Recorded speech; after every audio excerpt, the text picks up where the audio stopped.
يشاقق الرسول من بعد ما تبين له الهدى ويتبع غير سبيل المؤمنين نوله ما تولى ونصله جهنم وساءت مصيرا।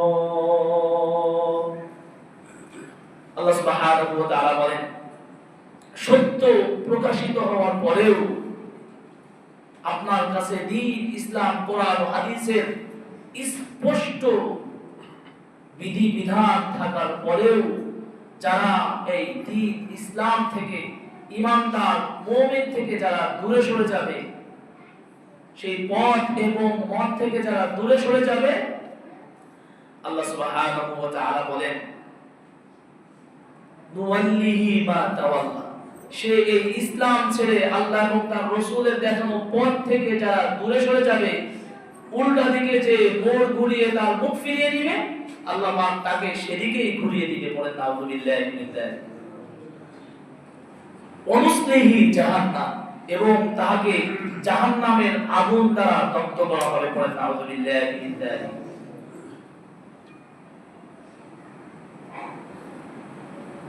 তাহলে এখান থেকে স্পষ্ট আল্লাহ পাক কোরআনুল কারীমের মধ্যে ঘোষণা দিয়েছেন যে দুনিয়ায় জীবন যাপনের জন্য আল্লাহ সুবহানাহু ওয়া তাআলা কোরআন রাসূলের দেখানো সুন্নাহ অনুযায়ী জীবন যাপন করা, তাহলেই কামিয়াবি, তাহলেই শান্তি, তাহলেই মঙ্গল, দুনিয়ায় মঙ্গল, দুনিয়া এবং আখিরাত। এর বাইরে যারা চলবে, দুনিয়ায় তাদের জন্য অপমান, লাঞ্ছনা, পরকালে তাদের জন্য রয়েছে জাহান্নামের আযাব, আগুন। তো যেহেতু এটা রবিউল আউয়াল মাস, আমরা নবীজি সাল্লাল্লাহু আলাইহি ওয়াসাল্লামের সুন্নাহ থেকে আমরা কয়েকটা বিষয় শুনবো ইনশাআল্লাহ। আমলের নিয়তে আমরা শুনবো। এটা অত্যন্ত গুরুত্বপূর্ণ একটা বিষয়, শুধু আমাদের জন্য না, বাসায় মা বোন যারা শুনছেন তাদের জন্যও আমরা আজ কয়েকটা কথা শুনবো।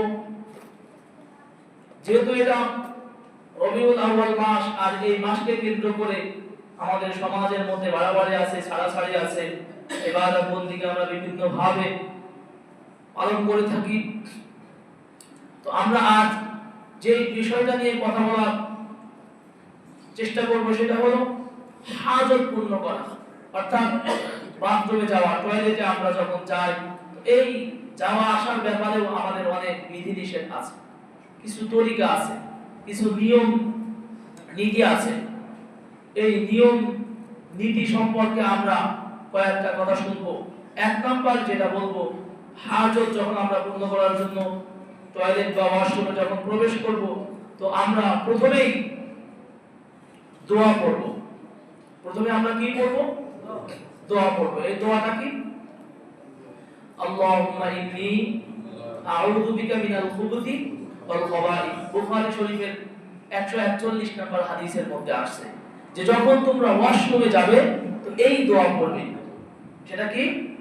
আল্লাহুম্মা ইন্নী আউযু বিকা মিনাল খুবুতি ওয়াল খাবাইথ। আল্লাহুম্মা, হে আল্লাহ, ইন্নী আউযু বিকা, আমি আপনার থেকে আশ্রয় চাই, আপনার কাছে আশ্রয় চাই, মিনাল খুবুতি ওয়াল খাবাইথ, দুষ্ট জিন এবং অনিষ্ট থেকে আমি আপনার কাছে কি আশ্রয় চাই। এই দোয়া পড়ে যে যখন সে ওয়াশরুমে প্রবেশ করবে, তাকে শয়তানের ওয়াসওয়াসা, ধোঁকা, সকল প্রকার মুসিবত থেকে আল্লাহ সুবহানাহু ওয়া তাআলা বাঁচিয়ে দিবেন ইনশাআল্লাহ। কারণ এটা রাসূল সাল্লাল্লাহু আলাইহি ওয়াসাল্লামের দেখানো তরিকা। এই তরিকা মানার মধ্যে কি মঙ্গল। এক নাম্বার মনে রাখবেন ইনশাআল্লাহ। তাহলে এক নাম্বার আমরা কি করব? দোয়া করে প্রবেশ করব। দুই নাম্বার বাইহাকী শরীফের হাদিস। দুই নাম্বার আমরা যখন ওয়াশরুমে প্রবেশ করব, দুই নাম্বার যে আমলটা আমরা করব, আমাদের মাথাকে আমরা ঢেকে তারপর আমরা প্রবেশ করব। হাদিসের মধ্যে আসছে ইলা দাখালাল খালা গাত্তা রাসাহু, রাসূল সাল্লাল্লাহু আলাইহি ওয়াসাল্লাম যখনই হাজত পূর্ণ করার জন্য ওয়াশরুমে যেতেন তখনই মাথা ঢেকে তারপর প্রবেশ করতেন। এই যে এই সুন্নাহ মানার মধ্যেই কল্যাণ, এই সুন্নাহ মানার মধ্যেই শান্তি, পরকালীন মুক্তি এই সুন্নাহ মানার মধ্যেই। তাহলে আমরা এক নাম্বার কি শিখলাম? দোয়া পড়া। দুই নাম্বার মাথা ঢেকে প্রবেশ করা। তিন নাম্বার বাইহাকী শরীফের 461 নাম্বার হাদিসের মধ্যে আছে দাখালাল খালালা বিসাহিদা, যখনই টয়লেটের মধ্যে প্রবেশ করবে তখনই জুতা স্যান্ডেল পরে ওয়াশরুমের মধ্যে প্রবেশ করবে। সুবহানাল্লাহ বললেন না? এখান থেকে 1400 বছর আগে আমার রাসূল সাল্লাল্লাহু আলাইহি ওয়াসাল্লাম যেভাবে বলে দিয়েছেন আর বিজ্ঞান সেভাবেই আমাদেরকে বলতেছে। কারণ জীবাণু থাকে, অপবিত্র থাকে, যদি আপনি খালি পায়ে প্রবেশ করেন আপনার পায়ের সঙ্গে ময়লা নাপাকি এগুলো আপনার সমস্ত ঘরের মধ্যে ছড়িয়ে পড়বে। এজন্য যখনই প্রবেশ করবেন জুতা স্যান্ডেল পরে তারপর কি প্রবেশ করা। কয়টা হলো? তিনটা। 4 নাম্বার আবু দাউদ শরীফের 32 নাম্বার হাদিসের মধ্যে আসছে বাম পা দিয়ে প্রবেশ করা। কোন পা দিয়ে প্রবেশ করা? বাম পা দিয়ে প্রবেশ করা। খুবই গুরুত্বপূর্ণ একটা আয়াত। রাসূল সাল্লাল্লাহু আলাইহি ওয়াসাল্লাম বলেছেন আন্না নবী সাল্লাল্লাহু আলাইহি ওয়াসাল্লাম কানা ইয়াজআলু ইয়ামিনাহু লিতুআমিহি ওয়া শারাবিহি ওয়া থিয়াবিহি ওয়া ইয়াজআলু শিমালাহু লিমা সিওয়া যালিক। রাসূল সাল্লাল্লাহু আলাইহি ওয়াসাল্লাম খাবার সময় ডান হাত ব্যবহার করতেন, পানাহারের সময় ডান হাত ব্যবহার করতেন, কাপড় পরিধানের সময় ডান দিক থেকে শুরু করতেন। সমস্ত ভালো ভালো বিষয়গুলোকে রাসূল সাল্লাল্লাহু আলাইহি ওয়াসাল্লাম ডান দিক থেকে শুরু করতেন এবং অন্যান্য যে কাজগুলো সেগুলো বাম দিক থেকে শুরু করতেন। তো বাথরুমে যাওয়ার সময় দুনিয়া এই যে মসজিদ মাদ্রাসার ঘর এই সমাজ রাস্তাঘাট এগুলোর যে বাথরুম ভালো জায়গা হইতে পারে না। এজন্য এখানে যাওয়ার সময় আমরা প্রথমে কোন পা দিব? বাম পা দিয়ে প্রবেশ করব। 4 নাম্বার। 5 নাম্বার আমরা আড়ালে যে অর্থাৎ জনসম্মুখে না, নির্জন যেখানে কেউ দেখবে না এমন জায়গায় হাজত পূর্ণ করা। দুঃখের বিষয় হলো আমাদের পার্শ্ববর্তী দেশে অনেক জায়গায় তারা খোলা মাঠে একজন আর একজনকে দেখে দেখে গল্প করে আর হাজত পূর্ণ করে। আছে না নাই? এরা আমাদেরকে সভ্যতা শেখায়, আমরা ওদের টিপস নিয়ে চলতে চাই। বন্ধুরা রাসূল সাল্লাল্লাহু আলাইহি ওয়াসাল্লাম বলেন কানা ইযা আরাদাল বারাজা ইনতালাকা হাত্তা লা ইয়ারাহু আহাদ।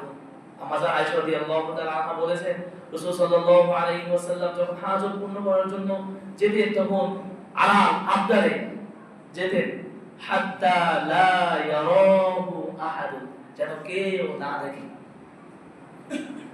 এটা সুন্নাহ। 5 নাম্বার আমরা শিখলাম আড়ালে হাজত পূর্ণ করা। 6 নাম্বার বুখারী শরীফের 144 নাম্বার হাদিস রাসূল সাল্লাল্লাহু আলাইহি ওয়াসাল্লাম বলেন ফালা ইস্তাগফিরুল কিবলাতা ওয়ালা ইওয়াল্লিহা যাহরাহু, কিবলা দিকে মুখ না করা, কিবলা দিকে পিঠ না করা, কিবলা দিকে কি মুখ না করা এবং কিবলা দিকে পিঠ না করা। তাহলে কিবলা দিকে পিঠও দেওয়া যাবে না, কিবলা দিকে মুখও দেওয়া যাবে না। হাজত পূর্ণ করার সময় আমরা অবশ্যই খেয়াল রাখবো যে কিবলার দিকে আমাদের পিঠ অথবা কিবলার দিকে যেন আমরা মুখ দিয়ে না বসি, উত্তর দক্ষিণ হয়ে বসে। হ্যাঁ, মনে থাকবে তো ইনশাআল্লাহ। তাহলে আমরা কয় নাম্বার শুনলাম? 6 নাম্বার। 7 নাম্বার দাঁড়িয়ে পেশাব না করা, দাঁড়িয়ে কি হাজত না আসা। রাসূল সাল্লাল্লাহু আলাইহি ওয়াসাল্লাম আমাদের আয়েশা রাদিয়াল্লাহু তাআলা আনহা বলেন, মান হাদাথাকুম আন্না রাসূলুল্লাহ সাল্লাল্লাহু আলাইহি ওয়াসাল্লাম বালা কাইমান, যে ব্যক্তি বলে রাসূল সাল্লাল্লাহু আলাইহি ওয়াসাল্লাম পেশাব করেছেন দাঁড়িয়ে, ফালা তুসাদ্দিকুহু, সে যেন এটাকে বিশ্বাস না করে। সুবহানাল্লাহ বললেন না? মা কানা ইয়াকুলু ইল্লা জালিসা, রাসূল সাল্লাল্লাহু আলাইহি ওয়াসাল্লাম কখনো বসে ছাড়া দাঁড়িয়ে পেশাব পায়খানা করে নাই। সুবহানাল্লাহ বলেন না? একটা হাদিস পাওয়া যায়, সেটা তো আমরা সকলেই জানি। এক সময় রাসূল সাল্লাল্লাহু আলাইহি ওয়াসাল্লাম একটা জায়গায় যাওয়ার পরে সেখানে পরিবেশটা এত দূষিত ছিল যেখানে বসে হাজত পূর্ণ করার মতো কোনো পরিবেশ ছিল না, সেখানে দাঁড়িয়ে করেছিলেন। হ্যাঁ, তো এটা একটা শিক্ষা। রাসূল সাল্লাল্লাহু আলাইহি ওয়াসাল্লাম বলেছেন যে এই পেশাবের ছিটা ফোঁটা থেকে বেঁচে থাকা, যেন খবরদার পেশাবের ছিটা ফোঁটা যেন কারো গায়ে স্পর্শ না করে, কাপড়ে যেন স্পর্শ না করে। রাসূল সাল্লাল্লাহু আলাইহি ওয়াসাল্লাম বুখারীর মধ্যে একটা হাদিস বয়ান করেন, নবী সাল্লাল্লাহু আলাইহি ওয়াসাল্লাম কবরের পাশ দিয়ে যাচ্ছে, তো দেখে দুইটা কবরে অনেক আযাব হচ্ছে। নবী সাল্লাল্লাহু আলাইহি ওয়াসাল্লাম থেমে গেলেন, দাঁড়িয়ে গেলেন, বললেন এই দুই কবরে অনেক আযাব দেওয়া হচ্ছে, জানো বড় কোনো পাপের কারণে না, বড় কোনো গুনাহের কারণে না, ছোট ছোট তাদের কাছে মনে হতে ছোট পাপ, এই ছোট ছোট পাপের কারণেই এই দুইটা কবরে আযাব দেওয়া হচ্ছে। তো কি জন্য আযাব দেওয়া হচ্ছে? রাসূল সাল্লাল্লাহু আলাইহি ওয়াসাল্লাম বললেন এই কবরের মধ্যে আযাব দেওয়া হচ্ছে, একজনের কবরে এই জন্য আযাব দেওয়া হচ্ছে সে পেশাবের ছিটা ফোঁটা থেকে, নাপাকি থেকে বেঁচে থাকতো না। আরেকজন সে এরকম ভাবে লানত করত, চগলখড়ি করত, গীবত করত, এই পাপের কারণেই তাদের কবরের মধ্যে আযাব দেওয়া হচ্ছে।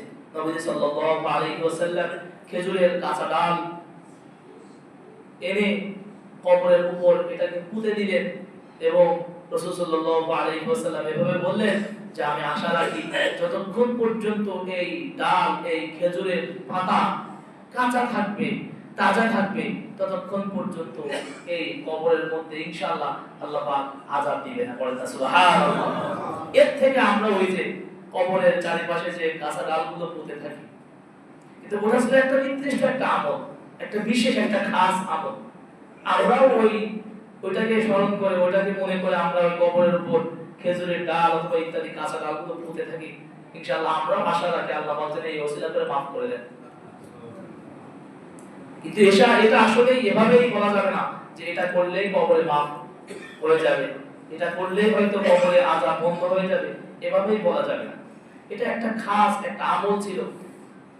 রাসূল সাল্লাল্লাহু আলাইহি ওয়াসাল্লাম বিশেষ ব্যক্তিদের জন্য এটা বলেছেন, এটা করেছিলেন। তো আমরা ওটাকে আর কি করে প্রত্যেকটা মানুষ মৃত্যুর পরে আমরা এরকম ভাবে ডাল, কাঁচা খেজুরের পাতা এগুলো আমরা কবরের চার কোণায় এটা পুঁতে থাকি আর কি। এটা উদ্দেশ্য, এটা আর কি হাদিস থেকে আসছে। কয় নাম্বার হলো? 7 নাম্বার। 8 নাম্বার, মানুষের চলাচলের রাস্তায় এবং ফল দেই, ছায়া দেই এমন গাছের নিচে হাজত পূর্ণ করা যাবে না, পেশাব পায়খানা করা যাবে না। আমাদের দেশে তো সুবহানাল্লাহ রাস্তার এমন এমন জায়গা আছে যেখানে পেশাব করতে করতে সেই পেশাব এগুলো গড়ায়া রাস্তার উপরে চলে আসছে, আর ওইখান থেকে এত দুর্গন্ধ। রাসূল সাল্লাল্লাহু আলাইহি ওয়াসাল্লাম ধমক দিয়েছেন মুসলিম শরীফের 506 নম্বর হাদিসের মধ্যে। নবী সাল্লাল্লাহু আলাইহি ওয়াসাল্লাম এভাবে বলেন, ইত্তাকুল লাআনি, ক্বালু ওয়া মান লাআনি ইয়া রাসূলুল্লাহ। নবী সাল্লাল্লাহু আলাইহি ওয়াসাল্লাম বলেন লাআনতকারীর দুইটা কাজ থেকে তোমরা বেঁচে থাকো, লাআনতকারীর দুইটা কাজ থেকে তোমরা বেঁচে থাকো। ক্বালু ওয়া মান লাআনি ইয়া রাসূলুল্লাহ, সেই লাআনতকারীর দুইটা কাজ কি ইয়া রাসূলুল্লাহ? সাহাবায়ে কেরাম প্রশ্ন করলেন, নবী সাল্লাল্লাহু আলাইহি ওয়াসাল্লাম উত্তর দিলেন, আল্লাযী ইয়াতাখাল্লা ফি তরিকিন নাস আও ফি যিল্লিহি, যারা মানুষের চলাচলের রাস্তায় হাজত পূর্ণ করে, পেশাব পায়খানা করে, আও ফি যিল্লিহি, এবং তাদের ছায়ায় যেখানে মানুষ বিশ্রাম করে, যেখানে মানুষ বসে, বসার সম্ভাবনা থাকে এমন গাছের নিচে যারা পেশাব পায়খানা করে তাদের জন্য লানত। কয় থাকবো তো ইনশাআল্লাহ? 8 নাম্বার। 9 নাম্বার, সালাম প্রদান না করা। পেশাব পায়খানার সময় কি একজন পেশাব করতে বসছে, পাশ দিয়ে একজন যাচ্ছে, আসসালামু আলাইকুম ভাই, তিনি উত্তর দিলেন ওয়ালাইকুম আসসালাম ভাই, কি অবস্থা, দাঁড়ান না একটু, আর হয়ে গেল। এভাবে কথাবার্তা, সালাম উত্তর না দেওয়া, হ্যাঁ, সালাম তালাম না দেওয়া। হাদিসের মধ্যে আসছে, আবু দাউদ শরীফের 16 নাম্বার হাদিস, মাররা রাজুলুন আলা নবী সাল্লাল্লাহু আলাইহি ওয়াসাল্লাম ওয়া হুয়া ইয়াবুলু ফাসাল্লামা আলাইহি ফালাম ইয়ারুদ আলাইহি। নবী সাল্লাল্লাহু আলাইহি ওয়াসাল্লাম একবার হাজত পূর্ণ করতেছিলেন, ইস্তিনজা করতেছিলেন, ফাসাল্লামা আলাইহি, এবং তার পাশ দিয়ে একজন যাওয়ার সময় একজন সাহাবী সালাম দিলেন, আসসালামু আলাইকা ইয়া রাসূলুল্লাহ, ফালাম ইয়ারুদ আলাইহি, নবী সাল্লাল্লাহু আলাইহি ওয়াসাল্লাম সালামের উত্তর দিলেন। তো এটা আমাদের শিক্ষা, রবিউল আউয়াল মাস, এটা আমাদের শিক্ষা। রাসূলের সুন্নাহগুলো আমরা আমল করব, এই সুন্নাহ অনুযায়ী আমরা জীবন যাপন করব। আমরা আছি সারা বছর খবর নাই, আমরা শুধু ঈদ উদযাপন করার জন্য ব্যস্ত। আবার সাইয়্যিদুল ঈদ, এটা আবার মহা ঈদ আছে না নাই? নামাজের এখন তো খবর নাই, তাসবিহ তাহলিলের খবর নাই, দুরুদের সাথে সম্পর্ক নাই, সুন্নতের সাথে সম্পর্ক নাই, হালাল হারামের সাথে কোনো সম্পর্ক নাই, সব সময় হারামের সাথে তার সম্পর্ক। কিন্তু বছরে একবার এই 12 রবিউল আউয়াল আসলেই বিভিন্ন অনুষ্ঠান, বিভিন্ন আনন্দ মিছিল উৎসব তারা করে থাকে। এইগুলো হলো সুন্নাহ। 10 নাম্বার, ঢিলা কুলুব অর্থাৎ টিস্যু ব্যবহার করা, কমপক্ষে 3টা। কয়টা? 3টা। রাসূল সাল্লাল্লাহু আলাইহি ওয়াসাল্লাম হাদিসের মধ্যে আসছে, লা ইস্তানজি আহাদুকুম বিদুনি সালাসাতি আহজারি,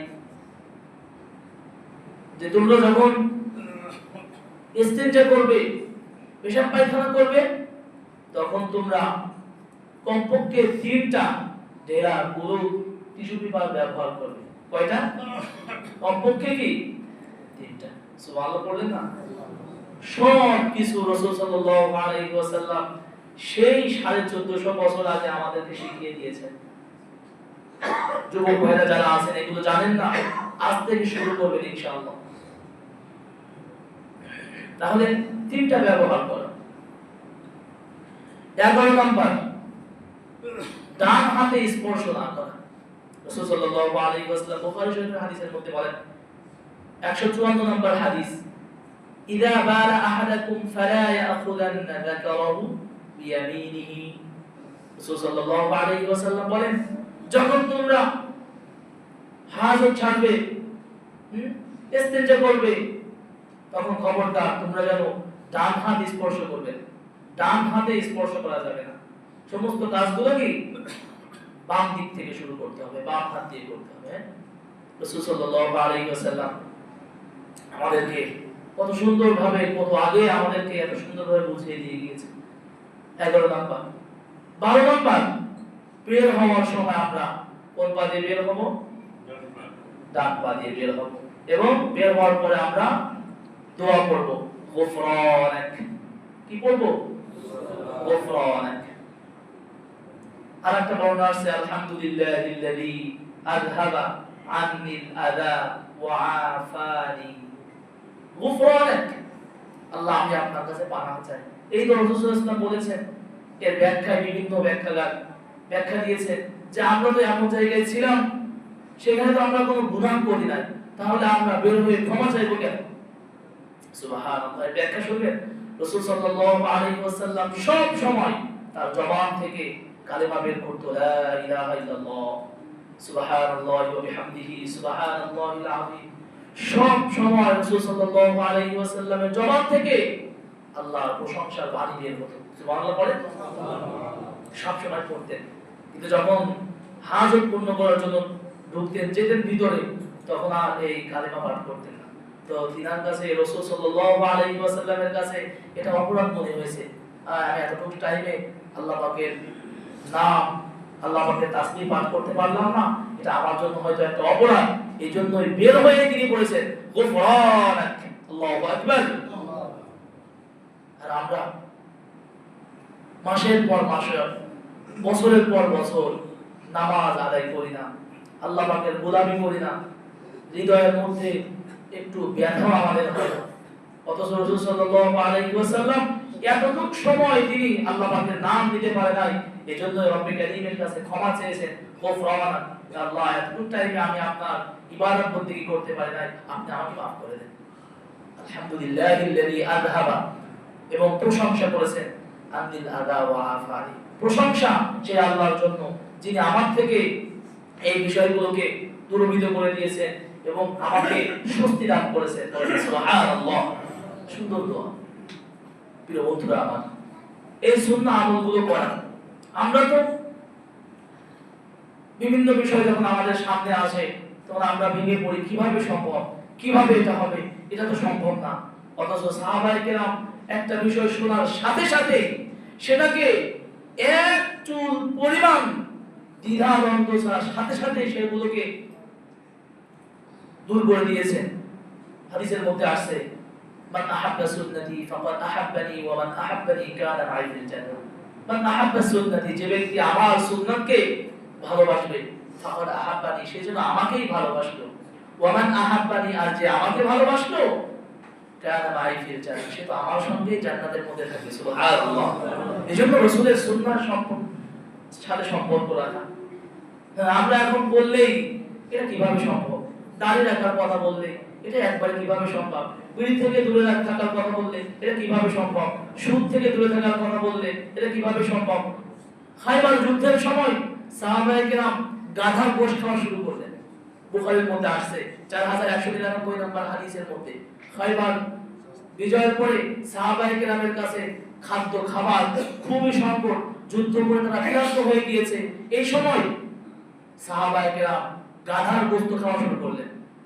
একজন সাহাবী এসে বললেন, ইয়া রাসূলুল্লাহ, সমস্ত গাধাগুলো তো সব খেয়ে শেষ করে ফেলতেছে। নবীজি কিছু বললেন না। দ্বিতীয়বার আবার আসলো, তৃতীয়বার আবার আসলো। রাসূল সাল্লাল্লাহু আলাইহি ওয়াসাল্লাম ঘোষণাকারীকে পাঠিয়ে দিল, যাও ঘোষণা করে দাও গাধার গোশত খাওয়া যাবে না। একজন ঘোষণাকারী যে বললেন, তোমরা থামো, গাধার গোশত খাওয়াকে রাসূল সাল্লাল্লাহু আলাইহি ওয়াসাল্লাম নিষেধ করেছেন। বিশ্বাস করে হাদিসের মধ্যে আসছে সাহাবায়ে কেরাম শোনার সাথে সাথেই ডেগের মধ্যে গোশত ভুনা হচ্ছে, গ্রামে তারে সমস্ত মনে করেন যে এক প্রকার জিহ্বার মধ্যে মানে কথার কথা পানি চলে আসতেছে। এইভাবে শোনার পরে তারা এভাবে বললেন না, আরে রাখো, এইগুলোই তো একটু খেয়ে শেষ করি, এরপর আমরা আর খাবো না। সঙ্গে সঙ্গে ডেক ধরে উল্টা করে উপর করে ফেলাই দিয়েছেন। আল্লাহু আকবার।